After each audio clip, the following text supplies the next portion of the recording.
XLI Education Study in USA assured scholarship. Contact 9881 96666.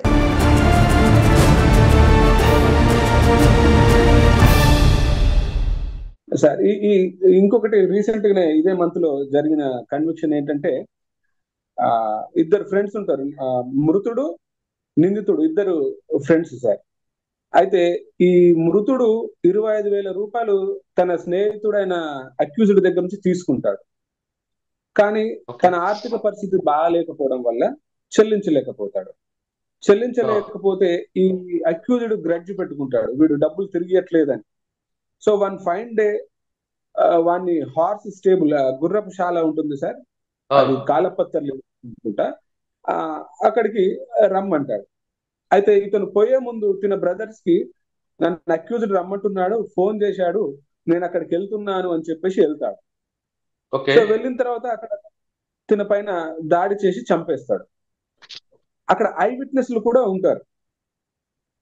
So charge sheet వేసే నాటికి ఆ కేసులో the case is depended upon direct evidence, that is I witnesses evidence. So clear గా సాక్ష్యం ఉంది, వాళ్ళు చెబితే కనెక్షన్ పడిపోతుంది. కానీ తీరా ట్రయల్ స్టార్ట్ అయ్యే నాటికి ఆ ఐ విట్నెస్లు ఇద్దరు కూడా టర్న్డ్ హాస్టైల్. వాళ్ళు మేము చూడలేదు అని చెప్పారు. అయితే మాకు ప్రాసిక్యూటర్ హాస్టల్ అయినప్పుడు క్రాస్ ఎగ్జామిన్ చేసే అవకాశం కోర్టు ఇస్తుంది మాకు. సో ఆ ఇద్దరు సాక్షుల్ని కూడా నేను హాస్టల్ డిక్లేర్ చేసినాక క్రాస్ ఎగ్జామిన్ చేసినప్పుడు వాళ్ళతో అడ్మిట్ చేపించాను. చూడకపోయినప్పటికీ ఆ రోజు అక్కడికి మృతుడు వచ్చాడు, నిందితునికి మృతునికి మధ్య గొడవ జరిగింది, ఆ గొడవలో ఆయన చనిపోయింది వాస్తవం అని మాత్రం వాళ్ళతో చెప్పించగలిగాను. సో చూడనప్పటికీ ఈ సంఘటన జరిగింది వాస్తవమే అని ఆ క్రాస్ ఎగ్జామినేషన్ లో వాళ్ళ దగ్గర రాబట్టగలిగాను. స్పాట్ దగ్గర నుంచి బ్లడ్ సాయిల్ కలెక్ట్ చేస్తారు. అలాగే శవ పంచనామా చేసినప్పుడు మృతుని బట్టలు సీజ్ చేస్తారు. అలాగే తర్వాత నేరస్తుని అరెస్ట్ చేసినప్పుడు నేరస్తుని దగ్గర నుంచి క్రైమ్ వెపన్ నైఫ్, అలాగే నేరస్తుని బట్టలు సీజ్ చేస్తారు. ఇవన్నీ ఎఫ్ఎస్ఎల్ కి పంపిస్తే అవన్నిటి పైన కూడా ఒకే బ్లడ్ గ్రూప్ ఉంటుంది. ఇవన్నిటి పైన కూడా ఒకే రకమైన బ్లడ్ గ్రూప్ ఉంటుంది. సో నేను కోర్టు వారికి పాయింట్ హైలైట్ చేశాను.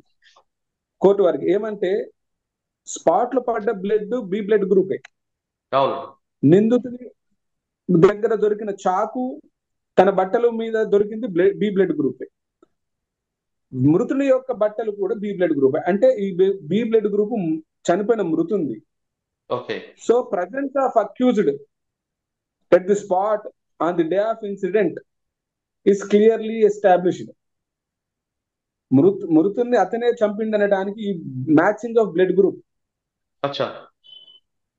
అనే సర్కమ్స్టెన్షియల్ ఎవిడెన్స్ బాగా పనికొస్తుంది.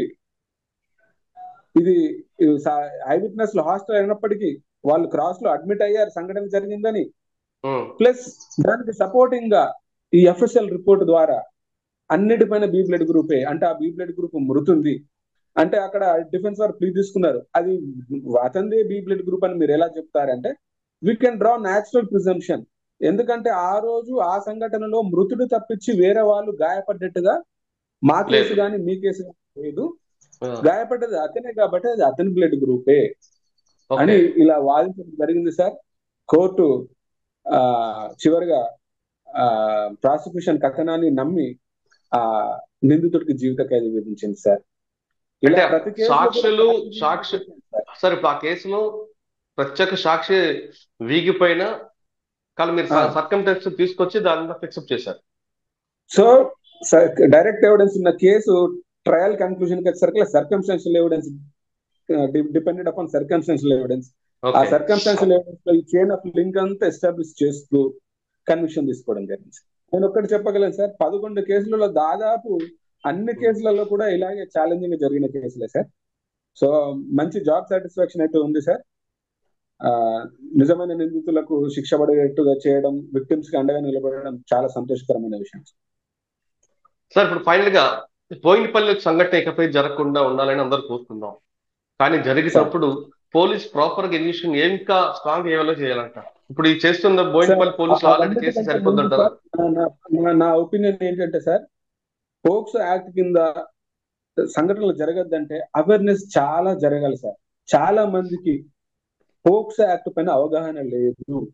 ఓకే. చిన్న పిల్లలని టచ్ చేస్తే కఠినాతి కఠినమైన శిక్షలు పోక్సో యాక్ట్ కింద నిర్దేశింపబడ్డాయి అన్న విషయము కామన్ మ్యాన్ కు చాలా మందికి తెలియదు.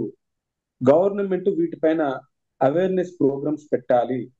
అలాగే మాకు 100లో 80% పోక్సో కేసులలో లవ్ అండ్ ఎలోప్ కేసులే సార్. టీనేజ్ వయసులో ఉన్న అమ్మాయి, ఎర్లీ 90s 20s లో ఉన్న అబ్బాయి ఎలోప్ అవుతారు. అమ్మాయి వాలంటరీగా వస్తేనే తీసుకుపోతున్నా కదా, వాలంటరీగా కన్సెంట్ ఇస్తేనే నేను తనతో పార్టిసిపేట్ చేస్తున్నా కదా అనుకుంటున్నారు. కానీ ఆ మిస్సింగ్ కేసు అవుతుంది. వాళ్ళు వెళ్ళిపోయినప్పుడు తిరిగి వచ్చాక అమ్మాయి స్టేట్మెంట్ రికార్డ్ చేస్తే అది పోక్సో యాక్ట్ అవుతుంది.